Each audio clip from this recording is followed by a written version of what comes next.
شہر سے کچھ فاصلے پر ایک خاموش اور پرسکون بستی میں 3 ڈاکو رہتے تھے۔ ان کی چالاکی یہ تھی کہ وہ عام لوگوں کی طرح نظر آتے تھے، سادہ لباس، نرم لہجہ اور بظاہر نیک سیرت انسان دکھتے تھے، یہاں تک کہ ان کے اپنے گھر والے بھی ان کے اصل چہرے سے ناواقف تھے۔ مگر حقیقت یہ تھی کہ وہ تینوں رات کے اندھیرے میں دور دراز علاقوں میں چوری کرنے نکلتے اور چوری مکمل کرنے کے بعد صبح ہونے سے پہلے واپس اپنی بستی لوٹ آتے۔ یہ تینوں نہ صرف چور تھے بلکہ پکے دوست بھی تھے۔ ان کی دوستی ایسی تھی کہ دکھ سکھ میں ایک دوسرے کا ہاتھ کبھی نہیں چھوڑتے تھے۔ کوئی مشکل آتی تو تینوں مل کر اس کا سامنا کرتے، وہ ایک دوسرے پر بھروسہ کرتے اور ہر حال میں ایک دوسرے کے ساتھ کھڑے رہتے۔ ان کے درمیان ایسی آہنگی تھی کہ جیسے دل کے 3 ٹکڑے جو کبھی الگ نہ ہوں۔ ایک دن تینوں دوستوں نے آپس میں بیٹھ کر ایک منصوبہ بنایا۔ انہوں نے سنا تھا کہ ایک دور دراز علاقے میں بہت امیر لوگ بستے ہیں جن کے گھروں میں سونا، چاندی اور قیمتی چیزیں بھری ہوئی ہیں۔ ان کے دل میں لالچ جاگ اٹھا۔ انہوں نے سوچا کہ اگر وہاں ایک بھی بڑا ڈاکہ ڈالا جائے تو ایک ہی رات میں قسمت بدل سکتی ہے۔ نہ پھر چھوٹی چھوٹی چوریاں کرنی پڑیں گی، نہ ہر رات کا خطرہ مول لینا پڑے گا۔ تینوں نے خوب سوچ بچار کی منصوبہ بنایا اور آخر کار اس خطرناک مگر لالچ سے بھرے کام پر آمادہ ہو گئے۔ اگلے صبح وہ اپنے گھر والوں کو یہی کہہ کر نکلے کہ کام کی تلاش میں جا رہے ہیں اور روانہ ہو گئے۔ اس امیر شہر کی طرف یہ سفر آسان نہ تھا۔ شہر بہت دور اور ایک دن کا تھکا دینے والا سفر تھا، مگر انہوں نے ہمت نہیں ہاری۔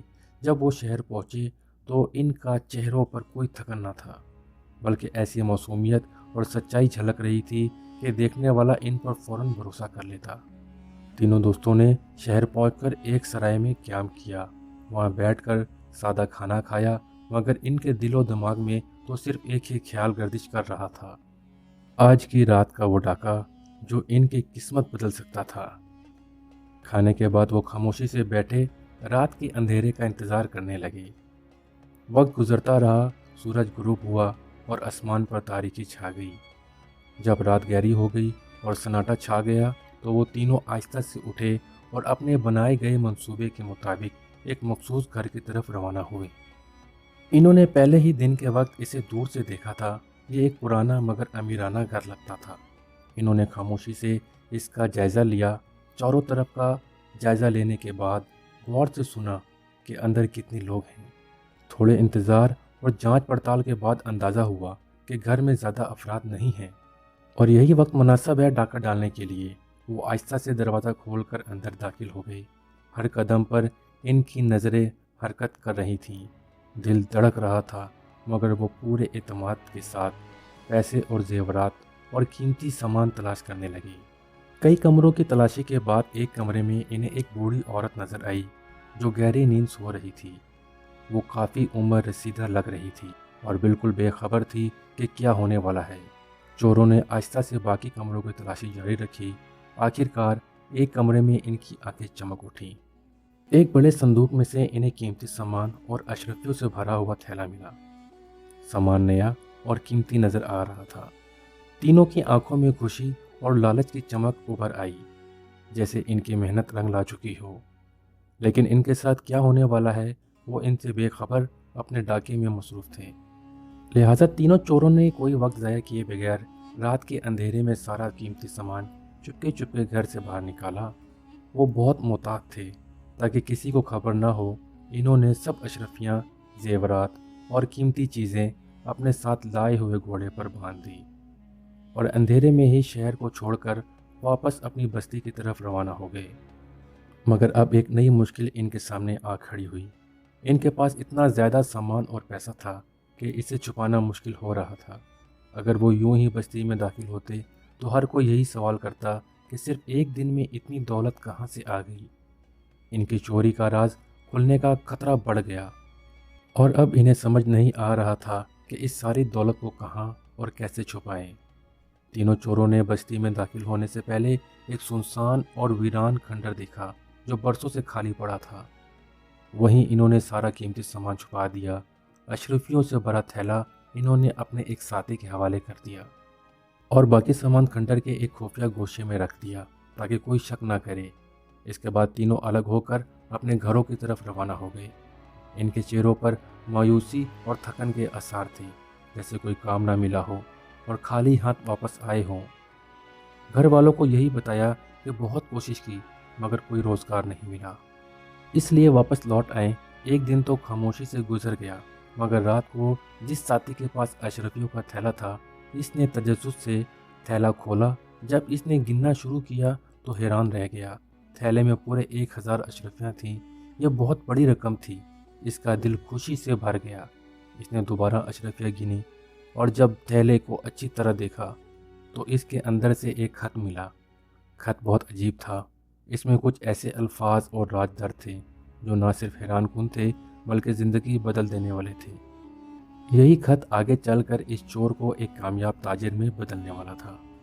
کیا لہٰذا جیسے ہی اس ڈاکو نے اشرفیوں کا تھیلا کھول کر خط نکالا، اس کی آنکھوں میں ایک عجیب سی گھبراہٹ ابھر آئی۔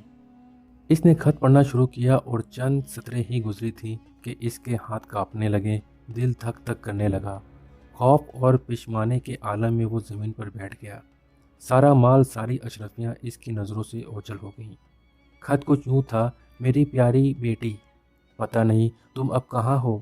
تمہارا باپ بھی دنیا سے رخصت ہو چکا ہے اور میں بھی آخری سانسیں لے رہی ہوں۔ میں نے اپنی اور تمہارے باپ کی ساری جمع پونجی، پیسے اور سامان تمہارے لیے اس فلاں کمرے میں رکھ دیا ہے۔ جب بھی آؤ تو یہ تمہارا جہیز، ہماری طرف سے اسے لے لو، شادی کرو اور خوشی سے اپنی زندگی گزارو۔ تمہاری شادی صرف غربت کی وجہ سے ٹوٹ گئی، یہ سوچ کر میرا دل روز مرتا رہا، اس لیے میں نے اپنا سب کچھ بیچ کر تمہارے لیے بہترین سامان خریدا اور اشرفیاں رکھ دیں۔ میں تو مر ہی جاؤں گی، لیکن تم اس مال و دولت سے اپنی زندگی کو خوشی سے گزارو۔ میری پیاری بیٹی، غربت بہت بری چیز ہے، ورنہ میں تمہارے لیے بہت کچھ کرنا چاہتی تھی۔ تمہاری بدقسمت ماں۔ یہ خط پڑھ کر ڈاکو کی آنکھوں میں ندامت چھا گئی۔ اشرفیوں کا وزن اب اسے بوجھ لگنے لگا تھا اور دل میں ایک عجیب کسک اٹھنے لگی۔ یہ خط پڑھ کر ڈاکو کی آنکھیں آنسوؤں سے بھر آئیں۔ اس کا دل کانپ اٹھا اور وہ بے اختیار رونے لگا۔ وہ دیر تک زمین پر بیٹھا رہا، اشرفیوں سے بھرے تھیلے کو دیکھتا رہا، جیسے وہ کوئی گناہ کا بوجھ ہو۔ اس لمحے اسے اپنی ماں یاد آ گئی، وہ ماں جس نے اسے پال پوس کر بڑا کیا تھا۔ اس نے سوچا، اگر یہ میری ماں کا خط ہوتا، اگر یہ میری بہن کا جہیز ہوتا اور کوئی ڈاکو اسے لوٹ کر لے جاتا تو مجھ پر کیا گزرتی۔ یہ خیال آتے ہی اس کے دل میں ندامت اور پچھتاوے کی آگ بھڑک اٹھی۔ کسی طرح رات کا وقت کاٹا اور جیسے ہی صبح ہوئی وہ سیدھا اپنے دوستوں کے پاس پہنچا۔ اس کے چہرے پر پریشانی، شرمندگی اور سنجیدگی صاف جھلک رہی تھی۔ اس نے اپنے ساتھیوں کو ساری بات بتائی اور خط جیب سے نکال کر ان کے سامنے پڑھ دیا۔ پھر کہنے لگا، تو یہ اشرفیاں اور سارا سامان واپس لے جا رہا ہوں، یہ ہمارا نہیں، کسی ماں کی آخری امید ہے۔ دوستوں کی بات سن کر وہ خاموشی سے کھڑا رہا، لیکن اس کے دل میں ایک طوفان برپا تھا۔ ان میں سے ایک نے آگے بڑھ کر کہا، نہیں، ایسا بالکل نہیں کرو۔ اگر قاضی کو پتہ چل گیا یہ سب تمہارے پاس تھا تو تمہارا ہاتھ کٹ سکتا ہے، اور چونکہ یہ سامان ہم تینوں نے مل کر لایا تھا، اس لیے اگر تم واپس کرو گے تو ہمارا حصہ بھی ضائع ہو جائے گا اور ہم ہرگز برداشت نہیں کریں گے۔ دوسرے نے فوراً تائید کی، ہمیں یہ سب واپس نہیں کرنا، قسمت نے دیا ہے، اب تمہیں خط کے پیچھے اتنا قیمتی سامان اور اشرفیاں واپس کرو گے، تمہارا دماغ تو ٹھیک ہے۔ لیکن وہ شخص جس نے خط پڑھا تھا بڑی نرمی اور سچائی سے بولا، ٹھیک ہے، اگر تم دونوں کا یہی فیصلہ ہے تو میں تم دونوں کا حصہ اپنی جیب سے دے دوں گا۔ قاضی کی سزا بھی اگر مجھ پر آتی ہے تو میں اسے قبول کر لوں گا، لیکن میں ایک ماں کے آنسو اور ایک لاوارث بیٹی کے محرومی برداشت نہیں کر سکتا۔ میں گنہگار ضرور ہوں، لیکن بے غیرت اور بے حس نہیں ہوں۔ اگر میں نے یہ سارا سامان واپس نہ کیا تو یقین کرو میں پاگل ہو جاؤں گا۔ ہر رات یہ خط، یہ الفاظ میرے دل کو چیرتے رہیں گے۔ مختصر یہ کہ اس نے اپنی دونوں دوستوں کی رضامندی یا ناراضگی کی پرواہ کیے بغیر سارا سامان دوبارہ گھوڑے پر رکھا اور اشرفی کو تھیلا لیا اور تنہا شہر کی طرف روانہ ہو گیا۔ پورا دن سفر کرتا رہا، تھکاوٹ کے باوجود اس کا دل ہلکا محسوس ہو رہا تھا، جیسے وہ کوئی بڑا بوجھ اتارنے جا رہا ہو۔ آخرکار وہ شام کے وقت اس شہر پہنچا جہاں سے یہ سب شروع ہوا تھا۔ اس نے گلیوں میں وہی پرانا گھر تلاش کرنا شروع کیا۔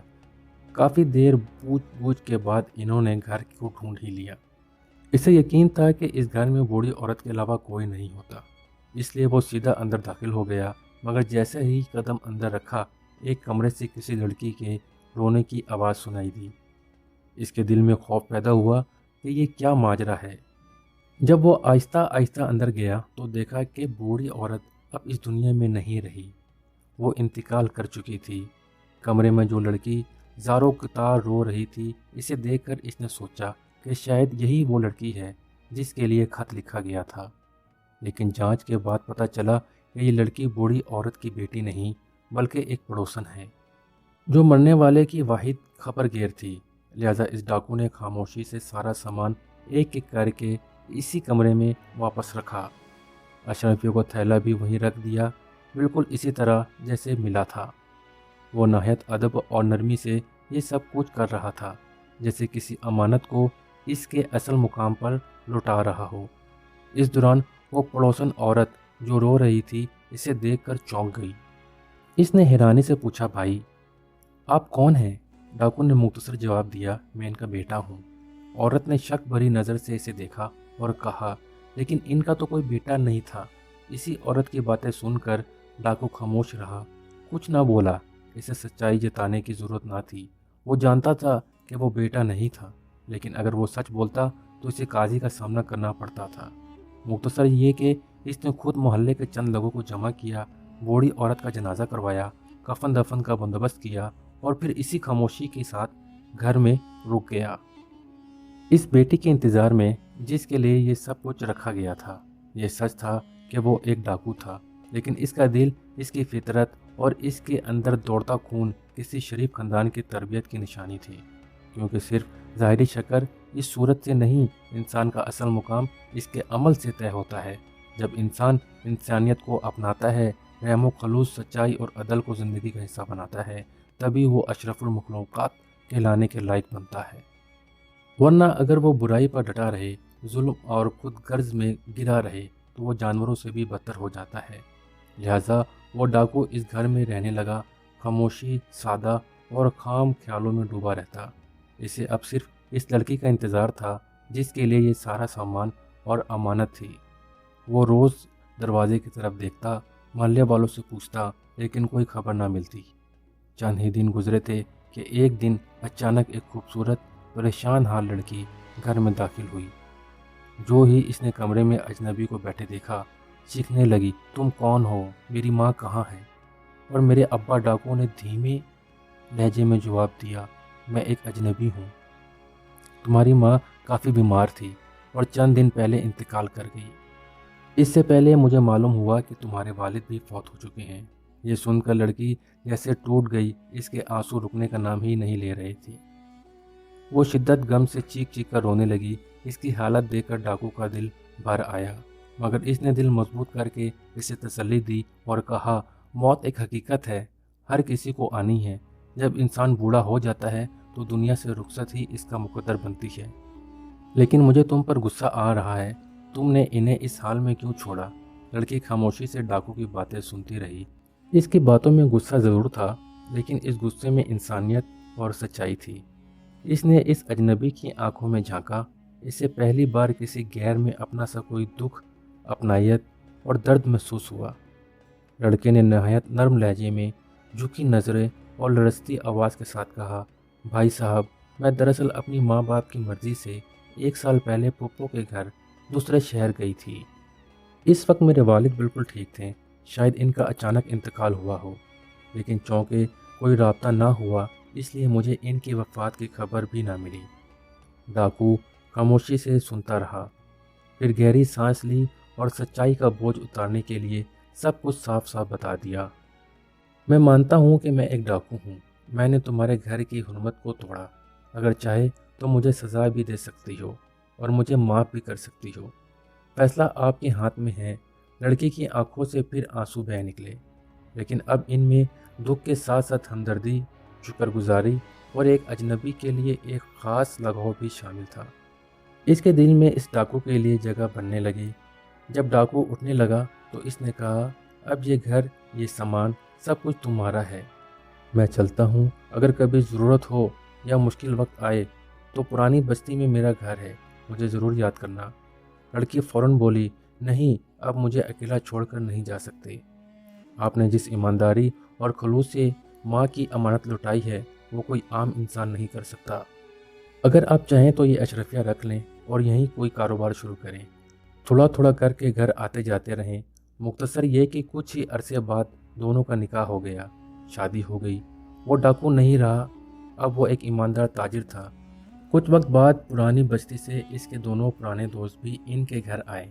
انہوں نے بھی اس کی بدلی ہوئی زندگی دیکھی، اس کے عزت، سکون اور محبت دیکھی تو ان کے دل بھی پگھل گئے۔ وہ بھی بدلنے کا فیصلہ کر بیٹھے اور حلال کاروبار میں اس کے ساتھ شامل ہو گئے۔ اور یوں ایک ڈاکو امیر اور کامیاب تاجر بنا، اور اپنی ایمانداری کی وجہ سے اس نے وہ کچھ پا لیا جو کوئی سخت محنت سے بھی پا نہیں سکتا تھا۔ دوستو، اس کہانی میں ہمارے لیے ایک بہت بڑا سبق چھپا ہے۔ پہلا اور سب سے اہم سبق یہ ہے کہ انسان کو ہر حال میں انسانیت کو مقدم رکھنا چاہیے۔ اگر کہیں ایسا لگے کہ ہمارا فائدہ کسی اور کی تکلیف یا مجبوری پر ہو تو وہاں رک جانا ہی اصل غیرت اور انسانیت کی پہچان ہے۔ دوسرا سبق یہ ہے کہ ایمانداری اور دوسروں کی مدد کا صلہ اللہ تعالیٰ کئی گنا بڑھا کر دیتا ہے۔ جیسے اس ڈاکو کو نہ صرف وہ مال ملا بلکہ نیک بیوی، اپنا گھر اور عزت بھری زندگی بھی نصیب ہوئی۔